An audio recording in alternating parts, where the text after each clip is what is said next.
વૈષ્ણવ આચાર્ય શ્રી વ્રજરાજકુમાર મહોદય શ્રીની અધ્યક્ષતામાં વૈષ્ણવ સંપ્રદાયના 550 વર્ષના ઇતિહાસનો સૌથી મોટો વૈશ્વિક મહોત્સવ વડોદરામાં યોજાનાર છે। વૈષ્ણવ આચાર્ય પૂજ્ય શ્રી વ્રજરાજકુમારજી મહોદય દ્વારા સ્થાપિત વૈષ્ણવ સંપ્રદાયની વિશ્વ તણી સંસ્થા VYO વલ્લભ યુથ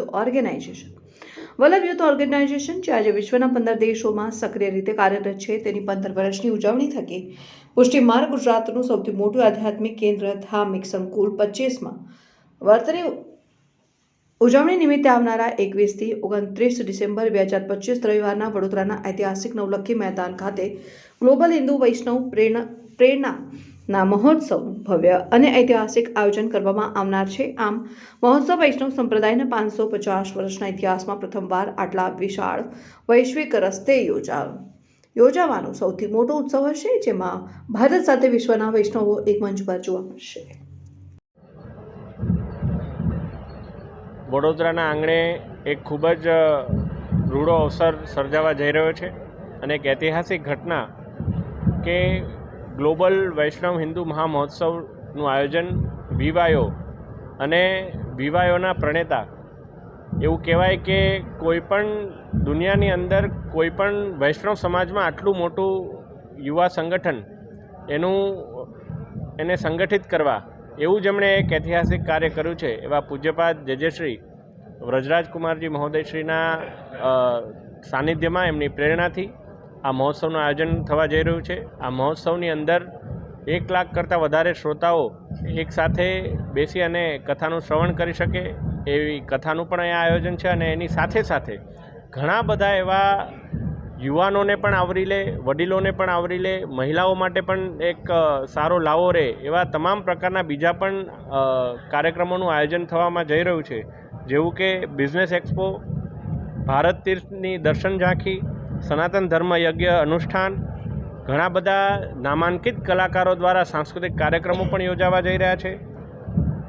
84 કોષ વ્રજ દર્શનની ઝાંખી, 4 ધામ દર્શનની ઝાંખી અને પ્રયાગરાજ કળશ મહોત્સવ 1008 પ્રયાગરાજ કળશ મહોત્સવ એવા પણ ઘણા બધા મહોત્સવ આની સાથે જ યોજાવા જઈ રહ્યા છે। ત્યારે આપના માધ્યમથી સમગ્ર ગુજરાતના ભાવિ ભક્તજનોને, હિન્દુ સનાતનીઓને હું વિનંતી કરું છું, અપીલ કરું છું કે આપ આવો અને આ મહામહોત્સવમાં જોડાઓ। ગ્લોબલ હિન્દુ વૈષ્ણવ પ્રેરણા મહોત્સવ તેના પ્રેરણા સ્ત્રોત્ર પૂજ્યપાદ ગોસ્વામી 108 શ્રી વ્રજરાજકુમારજી મહોદયશ્રીના શ્રી ચરણોમાં દંડવત પ્રણામ। પૂર્વમાં અમારા ભાઈ શ્રી હેમાંગભાઈ દ્વારા અનેકવિધ માહિતી આપી અને આ પુષ્ટિ માર્ગના 550 વર્ષના ઇતિહાસમાં આ દિવ્ય મહામહોત્સવનું આયોજન પહેલી વખત થવા જઈ રહ્યું છે। ઘણા લોકો તો ભક્તજનો કહે છે કે ન ભૂતો ન ભવિષ્યથી, પણ પ્રભુને આપણે પ્રાર્થના કરીએ કે આવા ને આવા મહોત્સવો આ સંસ્કારી વડોદરા નગરીમાં થયા જ કરે।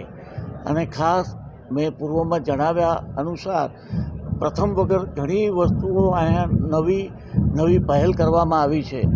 પૂજ્યશ્રીની ખૂબ કૃપાઓ થઈ છે। દાખલા તરીકે 1008 પોથીજી એક સાથે ભૂદેવો પારાયણ કરે અને પૂજ્યશ્રીના શ્રી મુખેથી આખી ભાગવત સપ્તાહનું પારાયણ આપણે સૌ સાંભળી શકીએ, સૌ એનું મનન કરી શકીએ। સાથે સાથે બહુ મહત્ત્વની વાત કરીએ તો અગાઉ જાણ કર્યા મુજબ રામેશ્વરમના 64 કુંડ અને 29 તીર્થો બધા થઈને ઓછામાં ઓછા 101 તીર્થ સ્થાનોમાંથી જલ અહીંયા પધારી ગયું છે।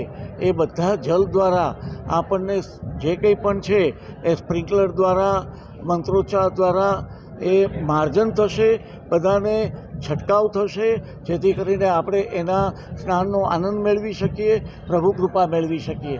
આવી અનેકવિધ માહિતીઓ છે।